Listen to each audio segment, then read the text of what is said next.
Well, good morning, West Side. You've got your coffee. We've been able to get you to cry and warm up to this beautiful day. So wonderful. Thank you so much for all that you do. And our ushers are coming to receive your gifts of generosity, as this is how we do all that we do here at Westside. Thank you so much for Jan O'Brien and for Leslie and Mums for your participation today in such a beautiful, heartfelt service.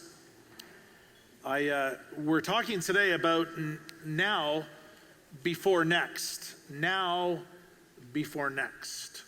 We're walking through what those things look like. If you look around our neighborhoods, our streets are getting washed and swept up. And our garages, thank the Lord, are finally getting cleaned up. So, I don't know if your house looks like this, but you are ready to tackle a tidy job, and you already see the church cleanup sign is already out. Of course, we also have the excitement hitting our neighborhoods of lemonade stands.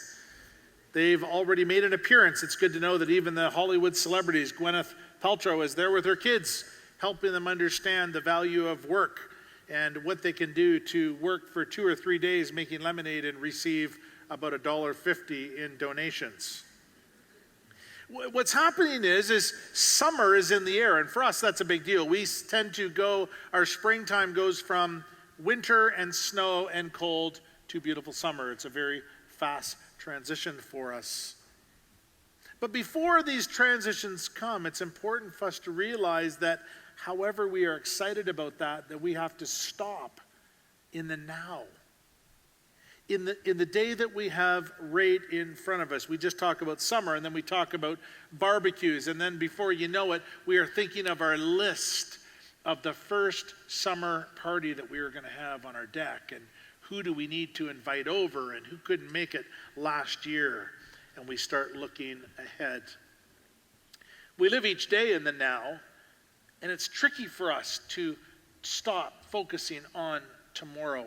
It's hard because even our entertainment, we watch a series and we get ahead in it. We start to enjoy the series that we're watching on our TV, and then when we hit our next series, what do they say? Previously seen, and our minds quickly go, yeah, I already got that one. Now I got to get to the next episode as fast as we can. But when we came out of our plot series a few weeks ago, it was just incredible when we put together video stories, and for so many of you, you would see the starting point and the ending point that the video provided, but for some of us, there's so much middle ground that took place as we were participating with those storylines. And recently, I would say the word that I would use for me is I have been pondering, what is God doing? Because there's something very special that is going on. What is God up to with us as an individual and also as our church? When we think through these storylines, these twists, these major pieces that happen that move our lives forward, it's easy to forget that it's us as individuals, but it's also us as a church. That we have a storyline that God is participating in, moving us forward in, and we have a history line of where we were started and some other pieces of that story that God's grace was gifted to us. And suddenly we start to move forward to understand there was some incredible now moments for us as Westside. And as someone said that many writers know how to begin their story and they know how it will end, but it's the middle part that they have to tie all together. As a church and a leadership team, we are excited about God's work that is ahead of us and in advance of us and how God works with us. There's other times that God works even in spite of us. God just does what he does, and it's important for us not to jump ahead, but to wait and to see what he's doing in this moment. Adam's message last week was a gift to us, and if you haven't had a chance, you were away, please take advantage of listening to that on the podcast. And he mentioned a word that has really tracked with us all week. It was just a small part of what he shared, but it has gone with us. And it was the phrase, the word liminal, that we live in this liminal space, peace. And I want us to learn today that it's okay to live in that spot. And it's actually embraced because it's what God has planned for us. That this moment of in between, instead of just running to the next, is actually vital for our journey. I want us to stop even today. I want to think through our moment that we have here. And so many of you, men in particular, Valentine's Day, it didn't work out. There was some ideas you had, and it crashed desperately. And I heard your storylines, and we prayed for you, and God, in His mercy, has given you another chance called Mother's Day. And today, you've somehow got it ordered and set up, and this is going to be your win. And we know that's a valiant attempt, but there's a good chance this may also be another round. So I know you're worried about that, and you're trying to focus, and you're here, but you're wondering about the dinner and the lineup and the gift that you're pretty sure it's not the right thing. And that's why we have exchange opportunities and return lines and cards and finances and Lululemon to fix all of these problems. A Lululemon hoodie fixes every problem that your wife may come up with. But we want to stop today, and we just want to think about now, right now. I also want to confess to you that this is a difficult task. I'm a starter. I love starting things. I'm not a finisher. I'm even having a hard time even saying that this morning because I know it's right. And I think I'm an almost finisher. But almost finishing is 79%. There's certain career paths that I couldn't do. Medicine. Dentistry. I can get the tooth out in a hurry, but that's where it ends. This 79% is just beautiful because I want to get on to the next thing. I struggle with even the words that I'm sharing with you today because of how I'm wired and the excitement of next thing. In fact, I was thinking about the lazy river idea that in thinking through of summer, and will this be another year that we get to a lazy river somewhere? They're not lazy rivers. You get there, you fight for a tube, you get the tube, and then somebody kicks you in the head going by, and then you're swimming for your life with a current carrying you faster while you scrape your legs across the cement around the lazy river. But that's kind of what life's like. All of a sudden we want to pause, we want to have a moment, we want to be settled back, we want to enjoy today, and we're in the lazy river, and next thing you know, you're swimming for your life. I did a little research on this idea of liminal space. It's really something. It says this from our friend Richard Rohr. Liminal space is where we're betwixt and between the familiar and the completely unknown. There alone is our old world left behind while we are not yet sure of the new existence. That's a good space where genuine newness can begin.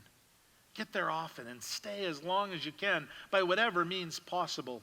This is the sacred space where the old world is able to fall apart and a bigger world is revealed. If we don't encounter liminal space in our lives, we start to idealizing normalcy, and the threshold is God's waiting room. Here we are taught openness and patience as we come to expect an appointment with the divine doctor. Richards would lead us to believe that this in-between space is beautiful and necessary for God's placement in our next, in our newness. But we have to stay in the now. Digging even deeper. A gentleman by the name of Jeff Goins writes in his book called Embracing the In-Between. I love the way he phrases it. He says it this way. Embracing the tension between now and just the next big thing. Life is waiting. But not just waiting in line at the grocery store or waiting to renew your driver's license, but waiting to love and commit and find the work that you were meant to do. Our lives are full of inconvenient setbacks, but not due to some great cosmic mistake, but because of some divine purpose that we don't comprehend.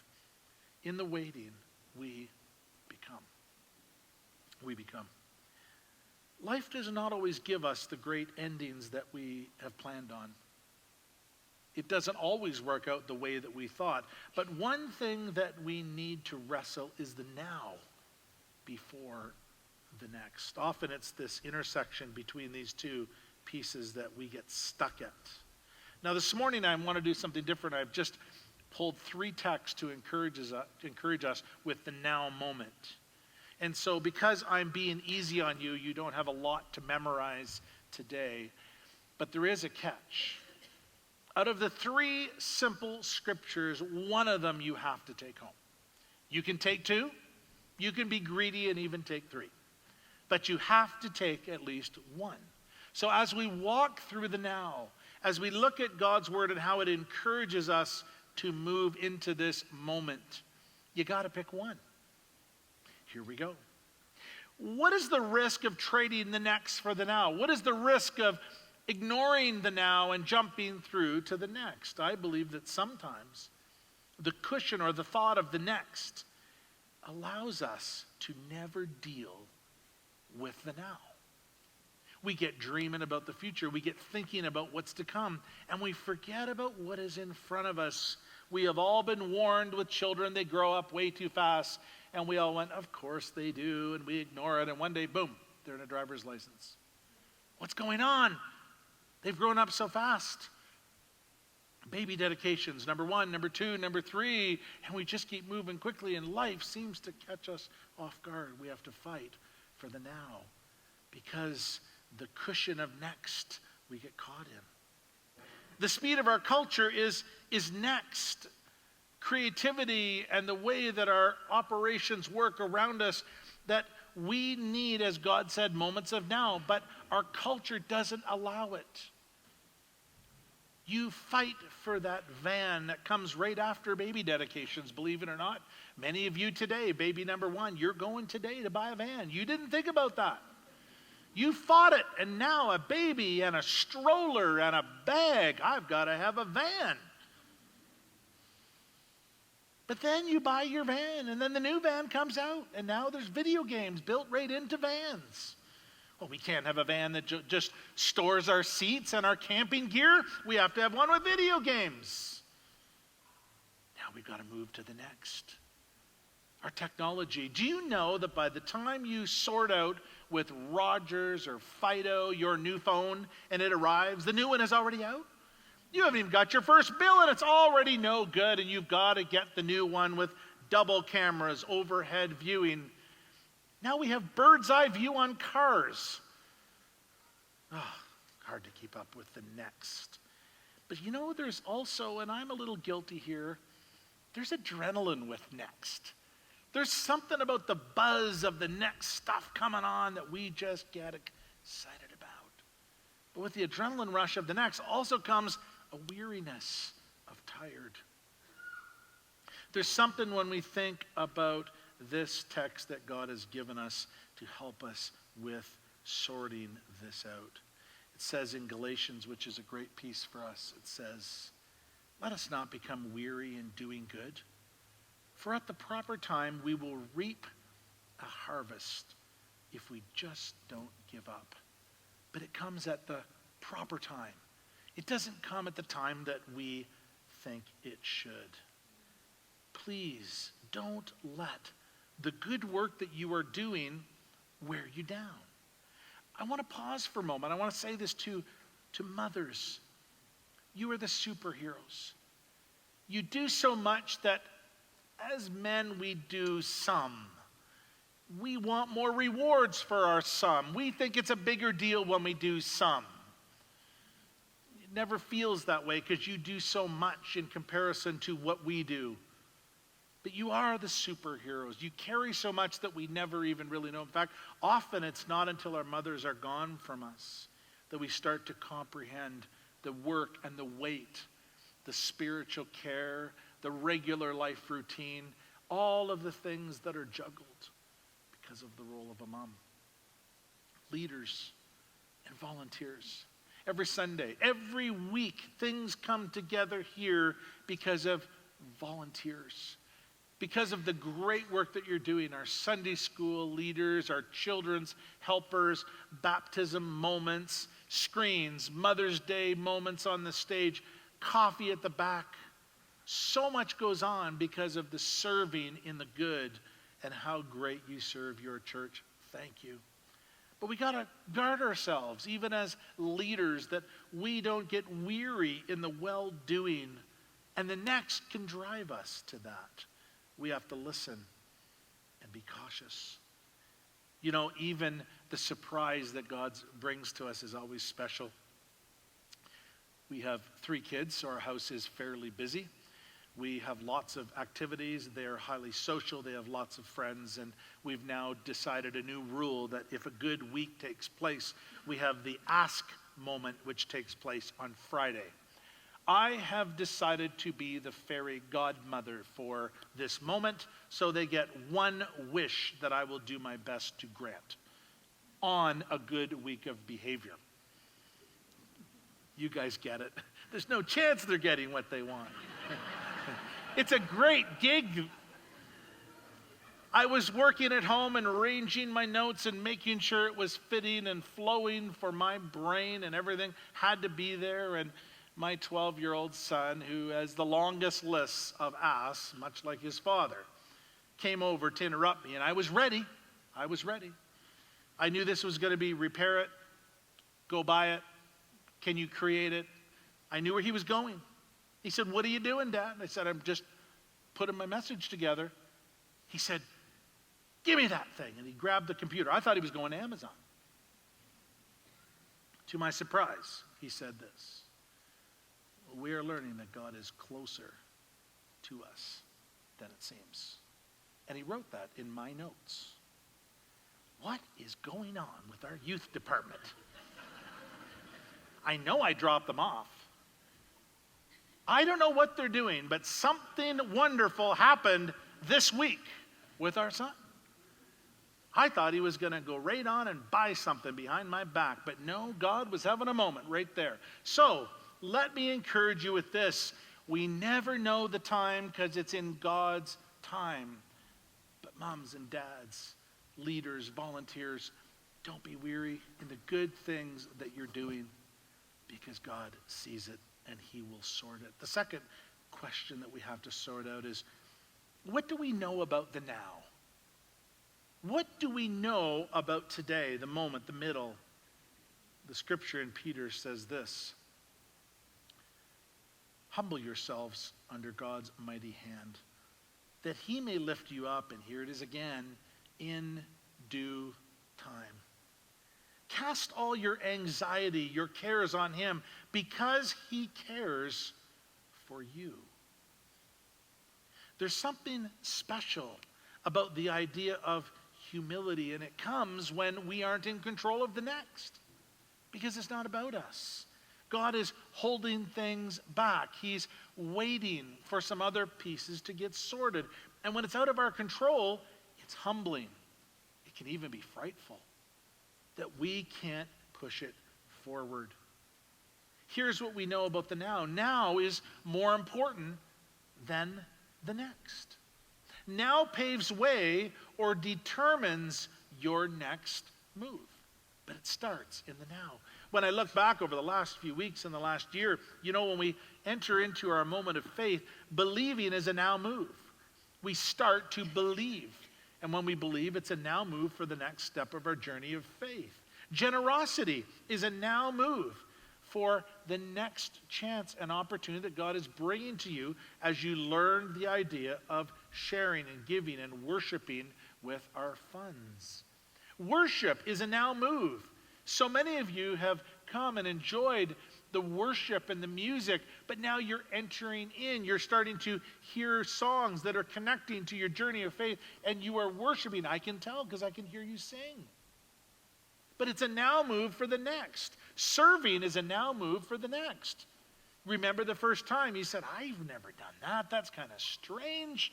And all of a sudden you get this joy of caring and doing something that you would never have done. But you know, forgiving is also a now move for the next. Forgiving someone, forgiving a moment is a now move for greater levels for you to receive God's grace and forgiveness in your life. And you know that we are only guaranteed now. We're guaranteed today, but we are not guaranteed tomorrow. And that's humbling. It's interesting when we look at now and now moments that there is some incredible seasons, just like the plot twist videos. Each of you have your own story. And you sit here today and you can absolutely look back and say, you know what, that was one of those now moments. That was a specific season that happened, and God did something in that. But then I got busy and I moved on into the next thing. When I look back at my life, I think back to God provided an amazing job that would help me pay for school. And then there was a little promotion that happened that I thought it was just going to help because it was an extra 50 cents an hour. But God had a trick up his sleeve. He took an extrovert, put him on night shift, and made him walk all over the place by himself. That was terrifying. But all of a sudden, when you're alone, you start to talk to God. And then as I brought my little Bible and carried my New Testament, I started to pray and read the text and write notes. And Bible college was nothing compared to those private, intimate moments that every evening, all the way through the night, I had community and caring moments with God, preparing the way for something I did not know of. The next moment that I have to be careful sharing, because this can really get me in trouble. I didn't get married until I was 30. I had a long season of singleness, and it was glorious. It was beautiful. It was wonderful as I had no pressures of life. Now, it wasn't nearly as good as marriage, but that's the insurance policy right there, right across there. That's the little insurance policy right there. But in this season of singleness, when I was out of the home from mom and dad and didn't have those pressures, and I didn't have little personalities running around and a bigger personality with me sorting out life, I could focus on my career and I could learn together, and I lived in a position, a place of solo, me and God again. And here's what I didn't know: that day never comes again. When my friends say to me, pray for me, I'm single and I'm lonely, I try. I try. It sounds beautiful, those little words coming out. And then I cry all the way to my car. They don't know the freedom they have right now. I think I just crossed the line and I am going to get in trouble. You know, even a few weeks ago, thank you so much. You were so graceful to let me have a little breather around the March break, and I went home as our mother is got a few weeks to live, and we're probably a few more weeks, and then we'll be saying goodbye. And so today has a lot of interesting emotions, even for me and my sister, and it was the right thing to do, to be home and to have closure with our kids, with Grandma. And I had no idea what God had up his sleeve when we would be there. There was certainly tearful moments, but there was moments where she brought us together to pray for us. There was moments where we had discussions about interesting pieces. And there was just this amazing part because she said, I'm going to teach you how to die. I've taught you your whole life, and I'm going to carry you and help you understand what it looks like to move forward, because we are faith people who live on after this world. It was also in that moment that I made a very difficult decision that I can't let her leave until I get some clarity on some bad family history that has been floating around. You see, my oldest sister is 18 years older, and there's been a gap in the family line there. And we were called, my sister and I, afterthoughts or accidents, as they like to refer to us. And we've believed it, and I want the truth, and I can handle the truth. I said, Mom, we want to know, were we accidents? She said, you were all accidents. So put that in your pipe, oldest sister Judy, and have a little smoke on that. We're all equal in Mom's eyes. Special moments that God gives us. I want to suggest that now time with God is better than the next time without him. Now time with him is so much better than the next time. And thirdly is this: how do we engage? How do we engage our now? We know it's difficult. It's hard to do. Culture fights us. Our own challenges, our own ideas, our own creativity. The text says it's so beautiful. I waited patiently for the Lord to help me. And he turned to me and he heard my cry. He lifted me out of the pit of despair, out of the mud and the mire. He set my feet on a solid ground and he steadied me as I walked along.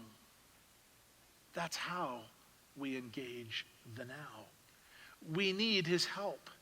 He hears. He moves us from slippery moments that could be devastating in our future, and he brings an element of order and carries us to the next piece. But we have to wait patiently. Patiently. Do you know, I think that we can all agree, you're never giving me a difficult time. I've never had anyone say, I didn't like your message. You might be pieces that don't connect, but you're such a great group of people. And this is a wonderful church to be a part of. But we get the now as long as we can see that the next thing is coming. We understand it. And the best way maybe to help you understand this is fishing. My dad was a fisherman. He was a good fisherman, and I've picked it up. I've had my rounds of fishing. When you are in a boat and other people are fishing and they're catching fish, you're encouraged. This is the real deal. It's just you, and if you figure it out and you learn a few more things, you'll get a fish too. So you look at what one person is doing and you try and steal their ideas, and you even ask them to borrow some of their bait. But I've lived long enough to know that after many fishing trips where no one catches a fish at the same lake year after year, my patience is done. There are no fish under there. There's no examples of anybody catching any fish. Now that only connects to you people who understand fishing. What do we do when it comes to other types of patience, like the grocery store? You see, real patience would be if you're stuck and there is no lineup end, that it feels like you're in the line forever and you have to learn how to live in the moment. But like me, you're in line, and this one's a bit personal for me. I am the grocery shopper of the family, and I tend to jump lines. I don't know if you're like me, but I'm a line jumper. Hello, Bob. Welcome to the group. I'm a line jumper. There's 2 there. There's 18 here. It makes perfect sense. That's the fast one. And then you get in the 2 and something goes down. And I'm not like you. I'm too prideful to go back to the 18. I'll sit there till the end of the world because I'm not giving up of my move. Do you know, when I was writing this down, I hope this was helpful, but I decided I would research a little bit more about this group of people. And actually, Google's an amazing thing. Do you know there's a list of the 7 worst people to ever be caught behind in a lineup at the grocery store? You laugh, but this will change your life. I am totally getting together with parts of my life I have never thought I would ever repair. Number 1, the person who needs to know the cashier's story. Never get behind that person in line. You want a story? Come to church. We have plot twists. We have videos. Come hear it there. This is a grocery store. We're en route. The coupon clipper. Oh, it's bad enough that you can't find them out of your stack. But then you have to unfold it. It has to be the right picture. And then you argue about the date. Oh, I feel the blood pressure moving up. What about this person? Oops, I forgot something. And away they go. Well, you're standing there like it's your fault. I should have done better. I should have asked you when you blew by me in line, did you get everything you need? I'd like to say, oops, I forgot something too. It's the grace of God, and I've run out of it. How about the express line road? Now, I kid you not. I shared this in last service. I had more people confess their sin on the way out of this building, and it is these people, the express line road. You can't get out of high school with at least grade 10 math. Grade 10 math gets you to count from at least 1 to 12 or even 1 to 15 at the superstore. That means One in counts as 1, 2, 3. 87 items get out of the express line before somebody takes your own journey in their own hands. Oh, you know who you are. Oh, this is beautiful today. How about the person that thinks the cashier is Jamie Oliver? You gather all your groceries and you talk about how this beautiful recipe is coming together. They're a cashier. They don't know how to cook. As you can see, I'm not quite done with this whole area in my life. 2 more and then we're done. How about the person that makes you feel bad about your groceries? Now, you know this is a sour note. I'm a good cook. I'm a healthy cook. But on occasion, you'll find this hard to believe, but I have run out of junk food for a hockey game or an NFL game. And it just so happened that last year I had to swing over to the grocery store. I was out of red licorice and Pringles. You can't go through a sporting event without that in your table. So I quickly ran in. I got the red licorice. I get the Pringles. And then I got Captain Organic in front of me, looking over their shoulder. Must be a single guy living on his own. How's the little weight loss game going there, Mr. Pringles and red licorice? Oh, I could just see the look and the tone while they grabbed their organic avocados, made their way out of the store. Lastly, what about the beautiful child, the mom with the beautiful baby that feels that because the baby's beautiful can just cut you off, because that's okay. It takes a beautiful baby, a fast moving mother, and we just cut everyone else off, smile really nicely, look at my beautiful child, and cut you in line. You see, the next is beautiful, but waiting patiently is not easy. It is not easy work. As a staff, we brought in a wonderful guest this week. Tim Day joined us and he talked to us about our workday differences and how we could take time to work differently. And he even suggested something that was quite interesting. He said, a time of devotion and thoughtfulness and solitude with words and music before we even start our workday. There's a new idea. Try to get your soul in line with the busyness of the day and everything that's going to be going on. And I thought, wow, that's a new idea. I thought when we did that, we just do it together as a group, but we can do this as individuals. Look what Gideon did. He reduced an army to the now for his next victory. David practiced with bears and lions to get ready for the now for his next victory. And Joseph interpreted dreams while he was in the prison.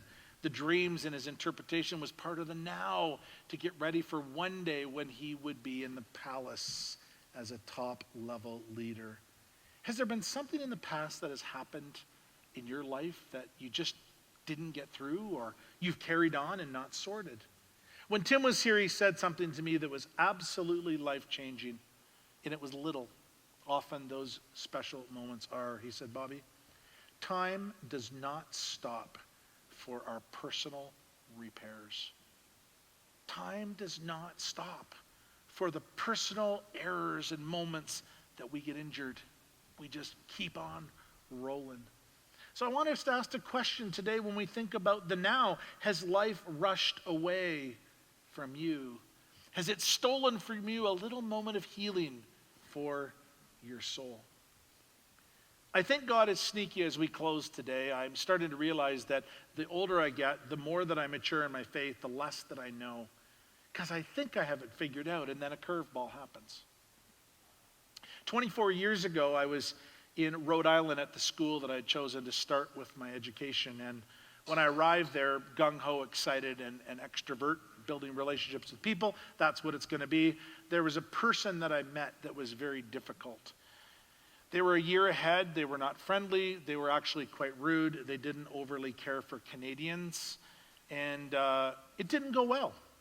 It didn't go well. I took it on my ownership to make sure that this person wouldn't hurt any other people's feelings. And I treated them terrible, to say the least. But I felt I did the right thing.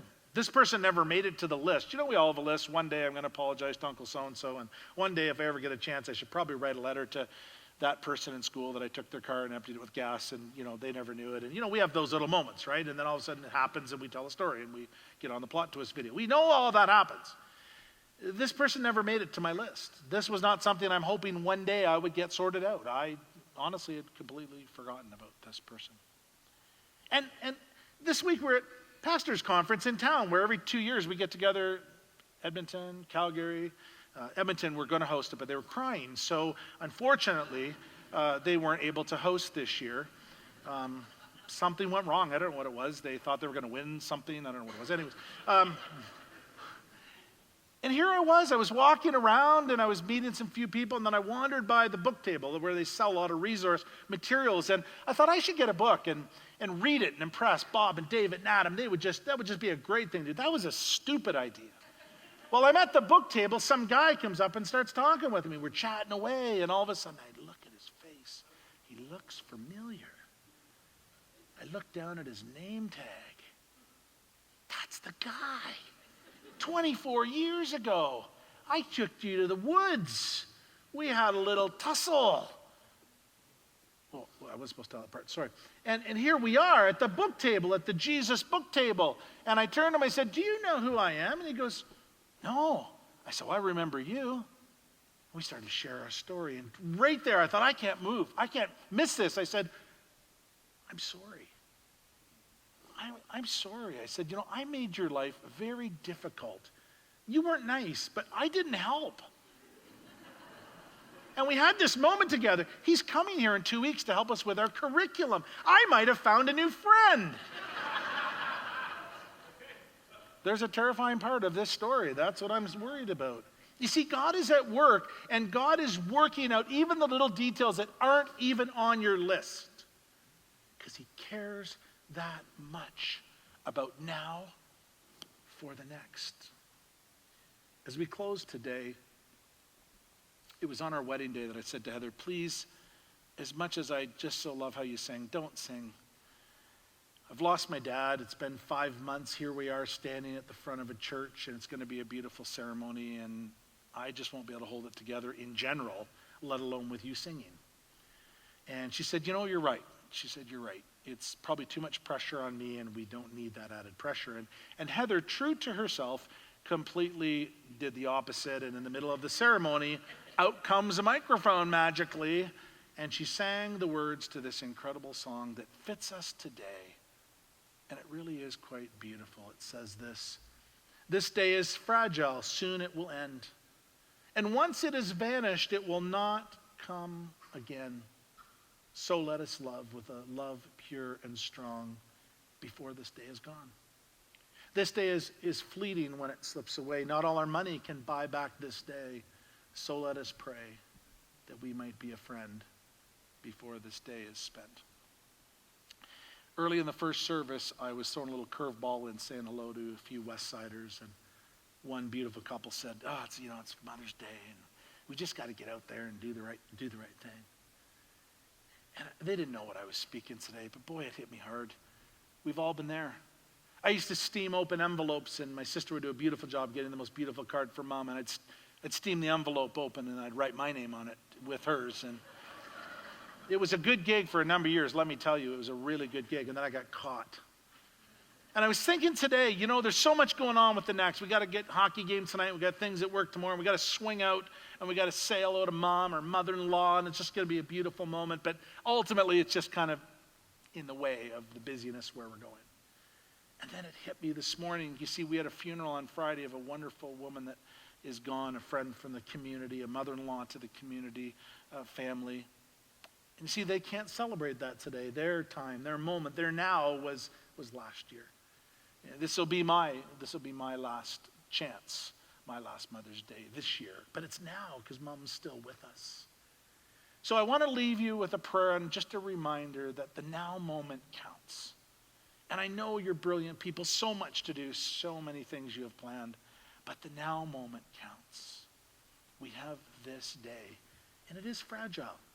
So let's get every part of it. Let's be reminded that in these special moments where God is doing things, let's take them for everything we have and take them all the way to the end. Let's pray together.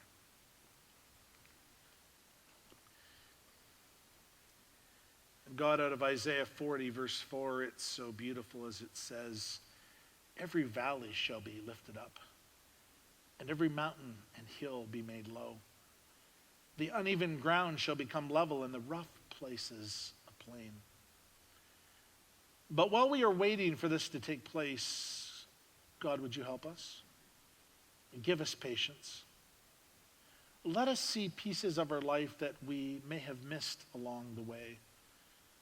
Would you help us? Help us to not become weary in the good, and help us to remain humble in the work and the wins that you are accomplishing through us. Would you lead us, and would you be with us as our faith is maturing to become everything you dreamed that we could? And we ask this in your wonderful name. Amen. Amen. Thank you so much for being with us. You're a gift to us. Have a wonderful afternoon celebrating the now with those that you love.